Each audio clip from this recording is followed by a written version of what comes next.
Okay, so we've moved on a little bit since we've last spoke. It's just general things to do. First of all, I wasn't, I'd say not happy, but I wanted to lighten up the sand colour a little bit more and give it a little bit more blotchiness. So basically I went round and did it again, but we just did it in slightly a lighter shade. And to be honest, we used this guy here, if we do the English one, which is what they call the grey for the Hinds, over the top, thinned it round about sort of 75% thinner, so it's quite thin, and just bleached around it again, okay? And then because I had overshot a few areas, had a few little touch-ins to do, so I went back with the green, but I used it neat. Now you might remember we've lightened it up and things like that, so by coming back and then sort of, you know, doing the darker colour, it's quite nice because you can make little effects, and it's got that nice sort of blotchy look to it.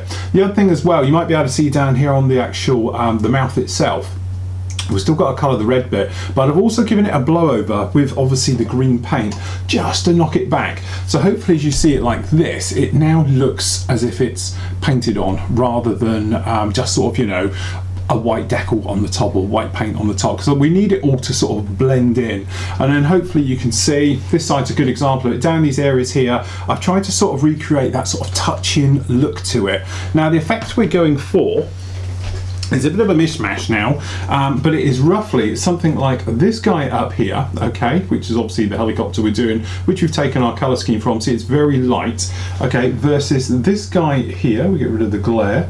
Okay, we've got this guy just here, which obviously is the sister one to the one we're doing, and then this is the actual one we're doing. Now 0705 actually is the tiger one, so this is it in the markings before it became, as we all know it, this particular bird, which is obviously the ones that come with the decal. Okay, so this is the eyes effect we're going to be going with, something very similar to that, but as you can see, this is why it's a little bit of a mishmash of everything's going on. I'm taking the best bits, what I love from a hind, and I'm making a hind out of it, okay? So I want it to have a nice big mouth on it because they have it. 705 does have a mouth, but technically it has a smaller one that's behind the chin turret underneath it. I wanted to give it the big gator mouth because we're going to do the big bug eyes on it and make this thing look really, really mean.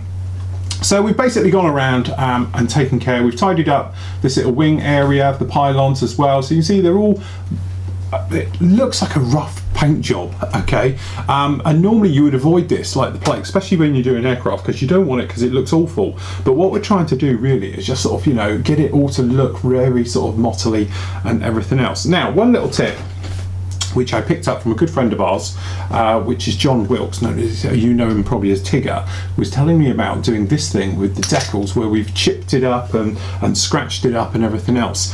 Now, it's a little bit risky. I wouldn't recommend just jumping in and having a go at this, but it is something you can do if you've got trouble with silvering. Okay, now, the technique I'm going to show you, as I said, is very risky. I think it's the best way to do it. You're okay to a point, but it's very easy to wreck it and go totally over the top. What we're actually going to use is enamel thinners. Okay, so we're using this stuff. This is X20 blue top enamel, not the buff top or the tan top, because that is cellulose thinners, which is something completely different. This is just your normal standard enamel thinners. Okay, and a cotton bud and a lot of luck. Okay, what you actually end up doing, this stuff will eat the carrier film but not the paint itself that the decal is made up with. So in our case, what we've got here is we haven't got any silvering, don't get me wrong, but if you had silvering, this is one of the times it comes in. But what you can actually do is wear down the decal really nicely. Now I always used to do, and I was going to do it before this, is do it with a sanding sponge, and you take that to it and you cut it down and everything else like that. John was around here actually yesterday and we were talking about it, and I thought, well, we'll give it a whirl, and lo and behold, it worked a treat. So what you do is drop your cotton bud in your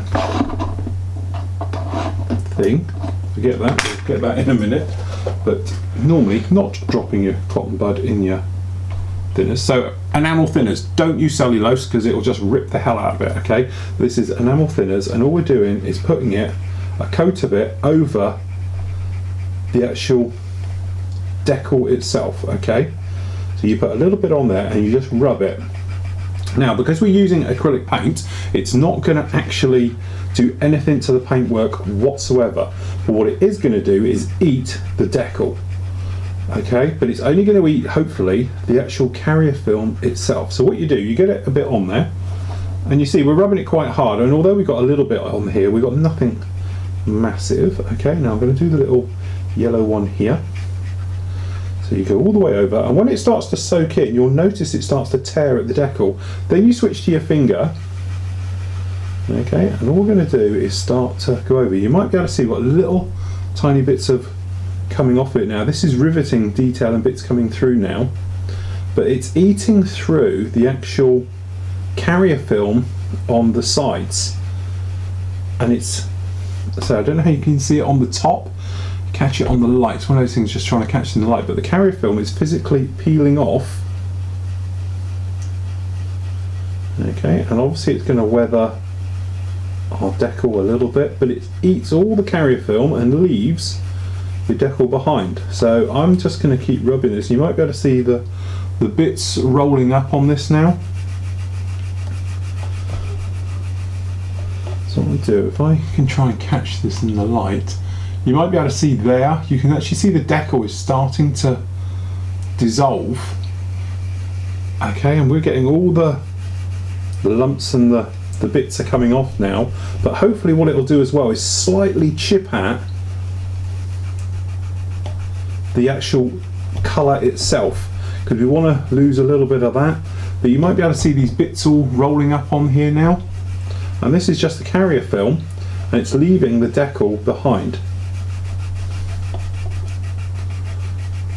Okay, so I'm just, but you can probably see these bits coming off now. This is just the carrier film coming off, so we just give that a wipe. Okay, grab a little bit more, put this over, but it will leave, the 5's a good one because the 5 has now lost all the carrier film to it. Okay, and it's on there. Now, as I said, don't have a go at this unless you've done a bit of a test before, because if this goes wrong, you will eat your complete of your decal and you'll be left with nothing. But what this does do is get rid of all carrier film for you, so you have no carrier film to sort of give you that sort of problem. As you say, how well you can see this, but number 5 has got no carrier film around it at all now. The 0, I do believe, has got a little bit left on it. The 7's got quite a bit all around it. There we go. If we just stop here, give this a bit of a wipe over. Now we're just going to use the other side. Okay, how well you can actually catch the light. 0 and 5 have got no carrier film whatsoever left on it. You can see just a little bit down here still on the 7, but the others have gone, and the 0's got nothing left as well. So what we're going to do is just going to grab a little bit more thinners, just a bit over the top, and I'll put a bit around this guy. And then we're back to rubbing it, because what this does, it softens, eats, peels all in one. But as I said, in testing I managed to get it a little bit wrong. Okay, hopefully you can see it's disappearing. So I'm watching it like a hawk as I'm doing it, and then I'm trying to show you guys, so it's not exactly the easiest thing in the world to do here.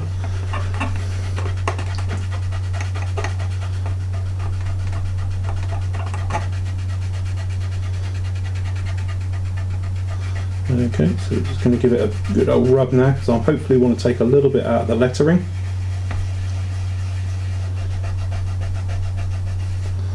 Okay, a little bit more on top.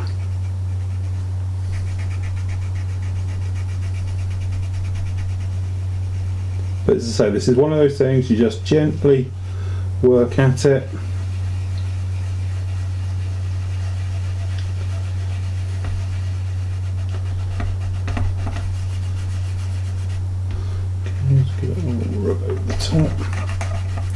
But hopefully you can see now we've got a little bit left over on the 0, but all the 5's got nothing left on here at all. That's totally clear. So's the 0. 7's good. It's just this little bit up the top around here. So we're just rubbing that away. And you can probably see all the bits down here. This is obviously the rolled up carrier film. Okay, but make sure your decal's been down a long time, totally dried off. And again, don't put anything over the top, so don't put a gloss coat over it or anything else like that. And there we go, that's all going very nicely. And on this guy, but as you say, we've taken some nice little nicks out of it now. Just take a few more.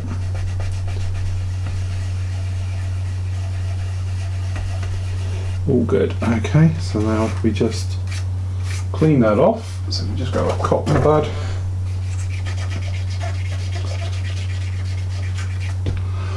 And thanks to Mr. Wilkes, and literally, there we go. As you can see, a tiny little bit, but there's no carrier film between the decal anymore. So when you look at the other side, and this is the other side we've done, as you can see, I've taken a little bit out of there. We took some out of this one down the back, and as you can see, it's got no carrier film on that anymore. Okay, and it's just a little technique. So I've done it actually on these as well, both sides of these. They've been taken off. Okay, so you can see you've got a bit in there, but not much at all on those ones. And we've been around the mouth as well to give it some chipping and some weathering up and everything else.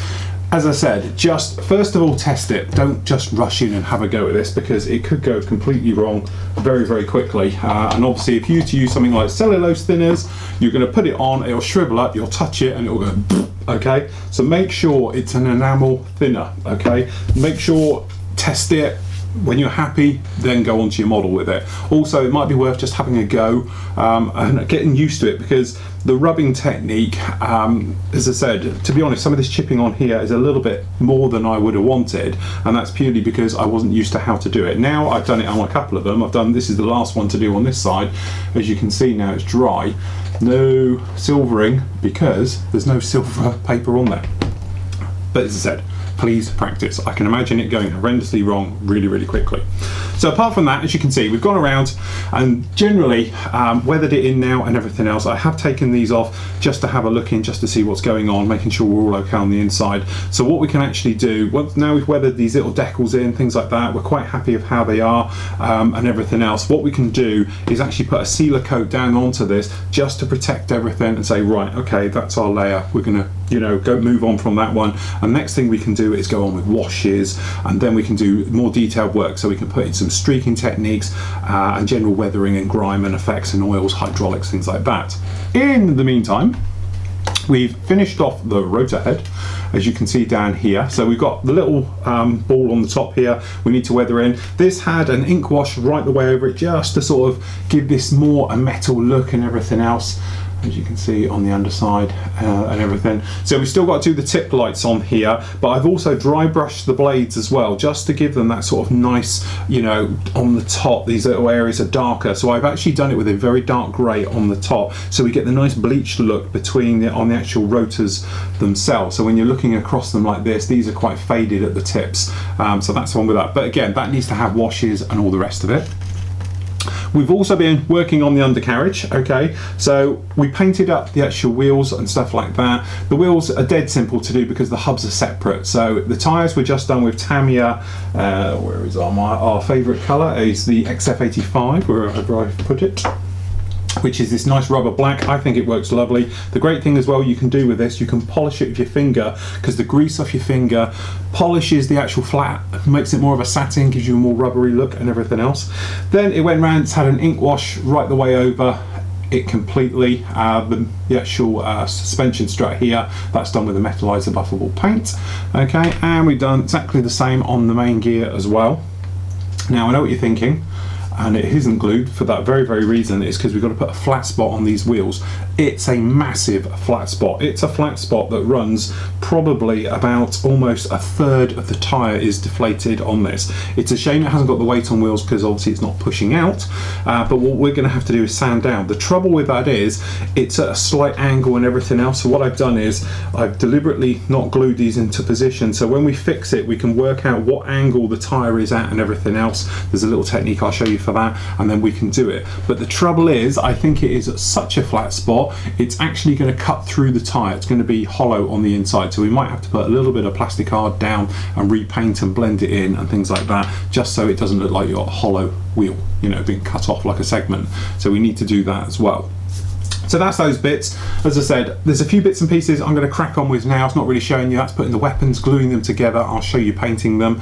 You've got a massive choice with the Hind. You can literally stick anything from gun pods to grenade launchers to freefall bombs, rocket pods, various different types, and obviously the air-to-ground guided missiles, basically like a tow system, and I think it's a spiral system as well for the missiles on there. So really it's personal choice. So I'm going to basically paint those, get those built and everything else. I'll show you about painting and weathering the weapons, but what I'm going to do is literally give this a flat coat right the way over it so it's ready for weathering. Yes, you're right, it's a flat coat, so then that way it's got plenty of texture and grip to go on with the weathering, so we can really weather this up. Okay, so as you can see, really pushed on with this one. We've got the gear installed and it's glued in now. Done some light weathering around the base, but nothing heavy. We're going to take care of a lot of that a little bit later on. We haven't put on all the little bits and pieces. The idea with that is because we've got the wash going on, things like that. We don't want to be in the situation where we're going to be knocking things off, especially photo etch, because let's face it, that loves to ping off at the best of times. As you can see, the wheels aren't even on either. The theory of this is because we've still got to do a very large flat spot, as we know, to depress probably a third of the air out of these, because that's actually how they sit down. The front ones are a little bit stronger set in there. I'm not going to try and force to get them out, but generally we're happy about all over it. Now, on the last part I talked about I was going to put down a flat coat to seal it and everything else. I've elected not to do that. We're going to go straight in with the wash right over raw paint and raw decals. The idea behind that is because we've done that system now where we've got rid of the carrier film completely off the decals, so it's just printed, we shouldn't have any trouble with silvering, because really the thing with the wash is the more texture you've got and multiple textures, and let's face it, on this one we've got lots of it, it should work in our advantage. Now if we used to put down a satin coat or a flat coat or whatever we was going to do, what's going to happen then, it's going to make it universal, the same all over. I don't want it like that. We want it pretty much distressed and rough and absolutely everything that goes with it. So for this particular one, we're going to be using quite strong colours. We want it to be very heavily weathered, and then we can come back and lighten it up. So from our case, what we're going to be using is the grime, which is great for sort of dirtiness, and generally that grime colour you get on undersides of things. Okay, it works in mud, in dust and everything else. That's going to work really well. At the same time, we're going to be using the dark dirt, purely because this will give us that oily, dirty colour, and just work generally well in all the panel lines. Again, this wants to be pretty heavily weathered, but I don't want it to be beaten to death. Okay, so what we got is these two here, so we're going to give them a good mix. And don't forget, you can mix the colours together if you wanted to. We're going to blend them together as it goes through. Now, a couple of ways of putting this stuff on. Obviously, straight it forward with an airbrush, just spray it on and away you go. Okay, the good thing about that one is it gives a nice muted technique to it, as in you don't get brush marks, bubble marks and everything else, and that's what we're going to do. But if you wanted to, you could just put this on with a brush. It's fine through an airbrush, so you won't have any problems with it. So what we're going to do is literally move everything out of the way. It is a messy process, this, and ideally I would do it over there, but we haven't got that luxury. He says, running out of kitchen roll. Just grab supplies. Should have thought of this beforehand. Always pays to have a good quantity of kitchen roll. So the idea with doing it through an airbrush and not brushing it on is pretty straightforward. The thinking behind it is that you can leave more of it on as you go through. Okay, when you're putting it on with a brush, which is great, don't get me wrong, it works really, really well, no problem at all. But what can happen is you get strong areas perhaps where it pulls a little bit. Using it through an airbrush and just spraying it on, we can mist it on, build it up quite lightly until we've got it how we like it, and also it will drain like the real thing. Yeah, if you're using it as a brush, it's going to be a little bit artificial. So we just move everything out of the way. So from this point of view, what we're going to do is I'm just going to put some normal water in the airbrush. The idea of putting this in is to literally clear it all out, because it may have a situation where you've got lacquer thinners, horrible things in there which can affect paintwork and certainly affect the wash. The wash, because it is what it is, which is literally just clay, water and some pigment, okay, what can happen is it can be affected very, very heavily by any artificial things in there. So when we say artificial things, acrylic thinners, airbrush cleaners have all got oils, they've got detergents, degreasing agents and things like that. Okay, and then what can happen is they will affect the actual clay. What the worst case scenario is, it makes it clump up. When it clumps up, it's particularly bad because it gets a horrible gritty texture to it and it just doesn't look real. Okay, so once that's all out of the way, putting this down, it couldn't be simpler. It's literally spraying it on high air pressure and just misting it on. Imagine how a car gets dirty on the road, okay? Obviously, when it's nice and new and everything else, dirt is very hard to stick to it, okay? It beads off, it just runs off and just rinses away with water. Once you've got quite a bit of mud on there, all the dirt sticks to it like a magnet and it builds up really quickly. Exactly the same process goes on with this one. So, remember, we're going straight onto neat paint here and everything else. So, we've got our dark dirt, okay, and as we know, it's quite a dark, oily, grimy black colour. Okay, so what we're going to do is literally mist it down everywhere. Now, just before we get going on this one, we're just going to cover things up again. So I'm just going to put these on because the idea is I don't want it to flood out absolutely everywhere with this. Okay, so we're just going to, if I can, close these up again.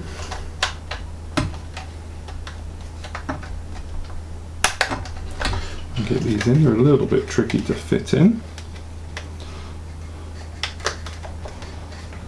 No, I'm going to go, come on, there you go. Okay, that's one, just the top one. It's not wanting to fit in very well. And so they're quite a good fit, these, to the point where they're too good a fit, and they don't like going in. There we go. That's that one in, and we've got to do the glass work at the front because again you don't want to fill up the inside of your cockpit, things like that. Other things like air intakes on helicopters, and obviously we've got these ones with metal colours, they're going to wipe out really easy. I wouldn't worry too much about them. So we just got to do this cockpit area.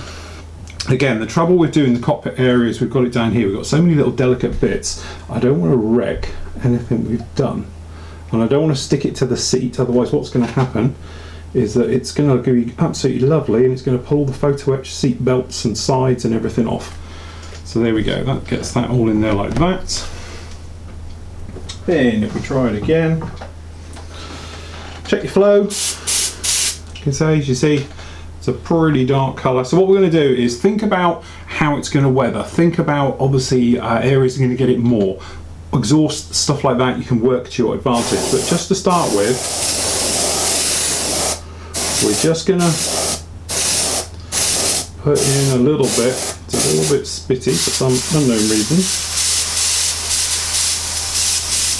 We've got a few lumps in this. As you can see, you can build this up. You can see it's actually taking the wash really well. Okay, so we're just going to do the bottom. So it's going to have a grime coat over it as well. In the wheel well, because we can always take care of those, around these ones as well. In these pylons, again, they're not glued, so we can easily get them out to clean them up. Okay, but you can see probably how well this is sticking to it. It's not just running off. Okay, it's going down like paint, but the great thing about this stuff, as we know, we can just get it off as and when required in whatever levels we like, okay?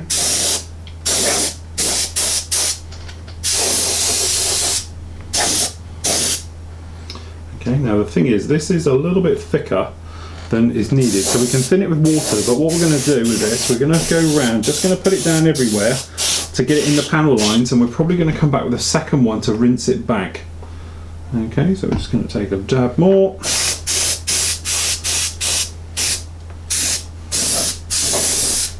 Remember, always do your glass work and everything else because you don't want anything else looking odd to the rest of it.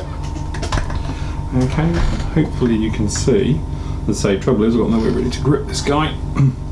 Hopefully you can see this builds up really, really quickly.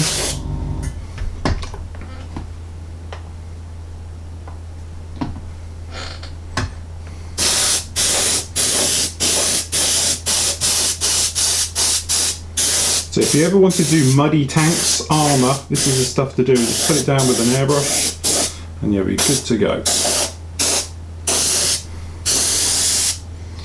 Okay. So we're just going to let that sit for around about 10 minutes to dry, because that's all it'll take to dry. Okay, and then we can go around and take some off. But this one's gone on particularly well. Okay, so that's just going to sit there like that. Obviously you can do the same if you wanted with any other parts. So if you've got weapons to do, if you've certainly got rotor heads to do, things like that, you could just go over these. And to be honest, we're just going to do the rotors, because we're going to wipe these off once we're done. But it's the thing with these, remember, always do the bottoms.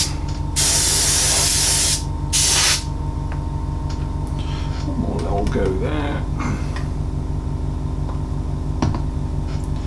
Okay.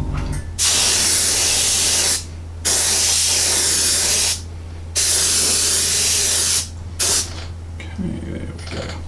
And you just want it to go everywhere on its own.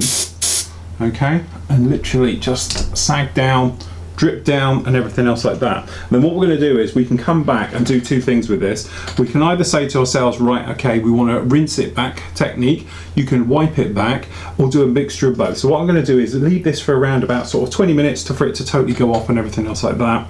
And then what we can do is we can literally come back. I'm going to wipe this one all off so it's all completely off, absolutely everywhere. Then I'm going to thin this a little bit and put in another coat to give it a more of a weathered look, because to be honest, that's gone on a little too well.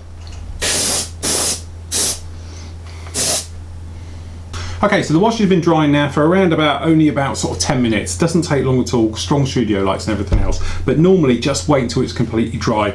You don't want to be in a situation where you've got damp areas left on it. For instance, it's drying so well, I don't think you've got too many on here, but normally underneath you get damp areas. Perhaps you can see them down at the bottom here, or just generally around here, because what happens is if you try and wipe them, they'll come away really clean back down to, you know, your paint layer, with leaving no grime behind, because it's just being absorbed onto the paper towel or clean wiped off. The idea is that this is getting caught in all those textures, okay, and giving you that sort of, you know, appearance of grime and everything else. And that's what it is. It's just getting caught into the surface texture of your actual paintwork or your flat coat, or whichever way you're doing it.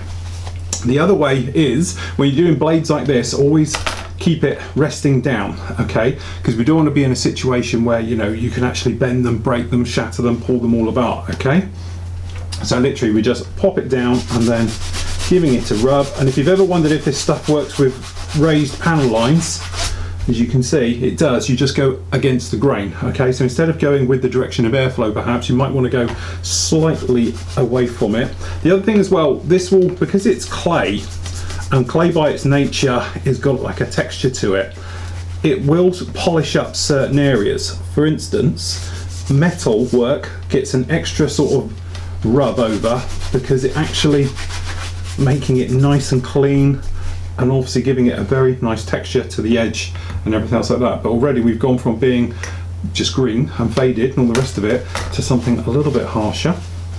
So it gets a nice texture to all this one now. So we're just going to go around. If you find you've got some areas and it's a little bit stubborn, just wet the cloth, back of the hand, okay, and lightly rub. Don't rub too hard, because if you over rub it, you're going to take too much off.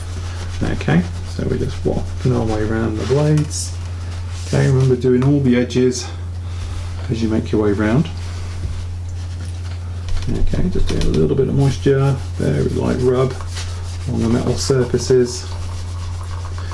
Okay, just going across the texture of the blade.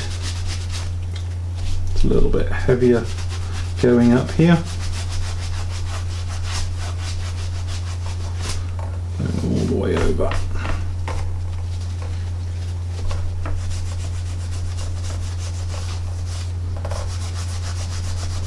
Then if you end up like here, you take too much away, easy, just grab a bit from somewhere else onto your cloth and then go over it again, and you'll end up putting some back onto it, just like so.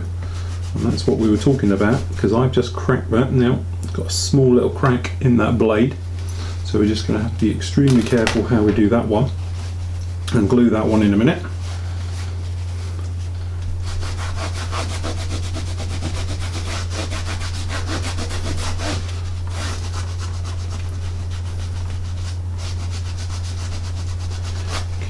just in everywhere like this. Okay, so you end up with the blades looking something like that. Okay, so next up what we can do is the actual aircraft itself. Again, making sure it's dry everywhere. We'll just grab a couple of bits of this on the go. So you've got two options. You can wipe it off, okay, and literally, or hopefully, you just do something like this. So you just grab your cloth, wet it just a little bit, knock most of the moisture off the back of your hand, then very lightly start to rub, okay, and depending on how much you rub, depends on how much comes off, okay. So if you wanted to, you could take off just a little bit and give a really heavy, grimy look to it, like this, okay, and then obviously it's quite handleable, you don't have to worry too much, and give it that nice grimy effect. Or if you really wet your cloth, you can just take up, back off, and have it as a panel line wash, something like that. So it really depends on how much the moisture is and how much you rub it to how much comes away, okay. So you say if you wanted just to have it as a pretty grimy wash all the way over, okay, you sort of do it like this. This is a mid, it's got plenty on here, okay, and you can obviously take it from areas and take it elsewhere, so you can grab a bit of grime from up here and then come back on here and put it back in. But hopefully you can see now it's got that sort of oily, grimy look to it, and then you can go along with post painting and take it off to exactly how much you want. But obviously around the engines they'll want a bit more, but we can obviously put that in afterwards if we want to, okay. But even on areas here, to be honest, it's pretty textured here, it's very, very rough. If you just wet the cloth, it turns back to a liquid, okay, going with the direction of the airflow, usual thing, and we can come out with just straightforward panel line wash, just like that.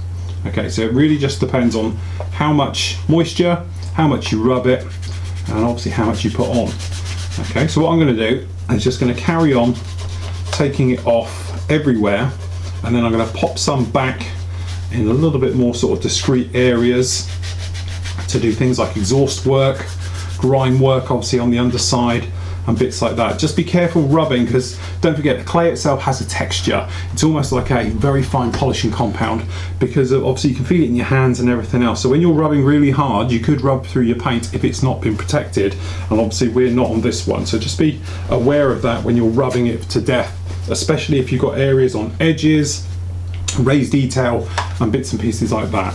But as I say, generally you can just do, if you wanted to, if you want to have it nice and really dirty, if you're doing this on armour or something else like that, you can literally just come along and have it literally just something like that.